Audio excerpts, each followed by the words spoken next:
I was on a dirt road and I was using my choice of drugs that day, and it was daytime and all of a sudden it was nighttime, and I didn't even know how I got to the place that I was at, so I didn't know how to get out. At the beginning of that day when I started using, I had a white t-shirt on, which had become yellow from the drug that I was using. So I realized at that point that maybe I need to make a change. So I went to my mother and we went down to the hospital and they checked me into the First Step rehab down here in Danville, Virginia. The lady that was done the orientation on me to take me in, I asked her, I said, you know, there's no doorknob, how am I supposed to leave? And she said, well, you're here for 28 days.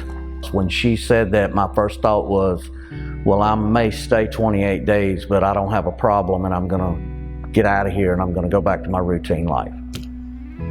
For whatever reason, I decided to give it a try anyway, so I managed to get 9 months, and I got some things back. I got my car back, I got a place to stay, I was no longer homeless. My family was letting me come back around, so I decided that I was okay and I didn't need to continue in recovery.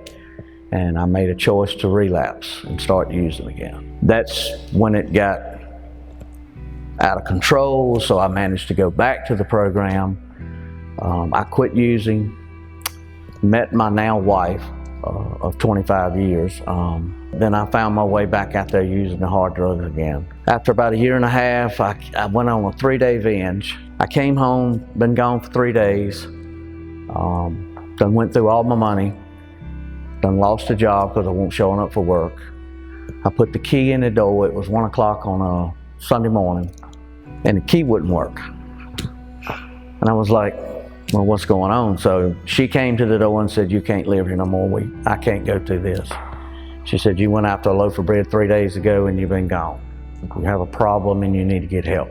I picked the phone book up, turned the page.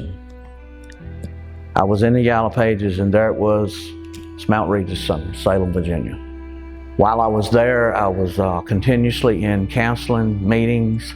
I got involved in the fellowship, and when I say that, that means chairing meetings, sponsoring other people.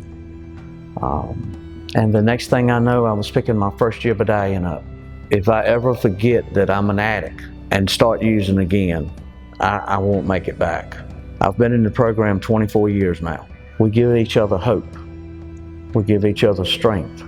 And we work the steps in order, 1 through 12.